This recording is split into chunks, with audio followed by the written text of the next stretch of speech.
Bonjour, dans cette vidéo, je vous explique comment ajouter votre logo et votre favicon dans WordPress.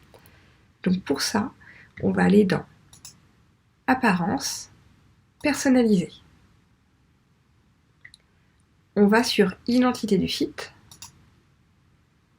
Et juste là, on a sélectionné un logo. Donc là, je vais aller chercher une image que j'ai préparée. Donc je fais glisser ici mon logo. Et je fais bien attention, pour chaque image que je vais ajouter dans WordPress, il me faut un texte alternatif. C'est le texte qui s'affichera si l'image n'apparaît pas. C'est très important pour le référencement et pour l'accessibilité. L'accessibilité, c'est le fait que des personnes malvoyantes puissent quand même voir le contenu.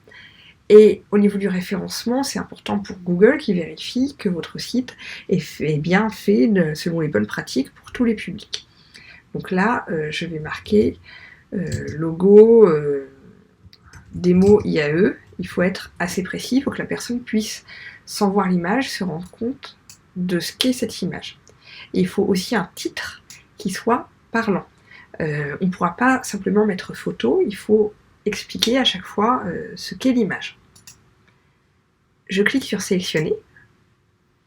Et là, je peux, si nécessaire, recadrer. Moi, je vous conseille de faire l'image exactement au bon format. Là, vous voyez, par exemple, mon logo, il est un peu gros. J'aurais peut-être dû le faire un peu plus petit. Ça sert à rien de faire une très grande image pour l'afficher en plus petit sur le site internet. Ça fait une image qui sera plus lourde. Et plus le site est lourd, moins il est facile à charger. Et par conséquent, plus vous êtes pénalisé par Google. Donc, on essaiera tant que possible de mettre les images exactement à la dimension dont on a besoin. Ni plus petit, ni plus gros. J'ai bien pris tout mon logo, je clique sur recadrer l'image. Et là, j'ai ajouté mon logo. Donc là, en l'occurrence, la page n'est pas construite, le résultat n'est pas probant, mais on voit bien ici qu'on a le logo d'ajouter. Ensuite, dans icône du site, c'est ce qui va nous permettre de modifier le favicon. Le favicon, c'est ce qui est là. Il n'y a rien qui fasse plus amateur qu'un site qui soit très bien fait, mais avec le favicon de WordPress qui reste, ça ne fait pas fini. Donc ça, on va le changer, c'est très facile. On clique sur sélectionner l'icône du site. Encore une fois, on va chercher son fichier. Donc WordPress indique 512 par 512 pixels.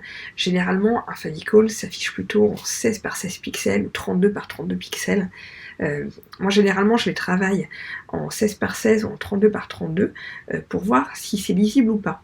Si vous travaillez une image en 512 par 512 pixels, quand elle sera affichée toute petite comme ça, si vous avez affiché trop de détails, vous verrez que c'est absolument illisible. Donc il vaut mieux prévoir tout petit dès le départ pour voir si ça va être lisible ou pas. Donc j'ajoute mon favicon. Je pense bien à mettre mon texte alternatif. Je clique sur sélectionner. Pas besoin de recadrer, il me prend tout. Là, on voit comment ça va s'afficher. Ça a l'air assez lisible, ça me va bien. Je clique sur recadrer l'image et on peut voir ici que ça a été modifié. C'est ça qui est génial avec WordPress et Elementor, c'est qu'on voit aussitôt les changements. Et de toute façon, si cette icône-là ne vous allait pas, on pourrait toujours cliquer sur changer l'image ici et mettre une autre image. Tout peut se changer. Les modifications me vont, je clique sur publier.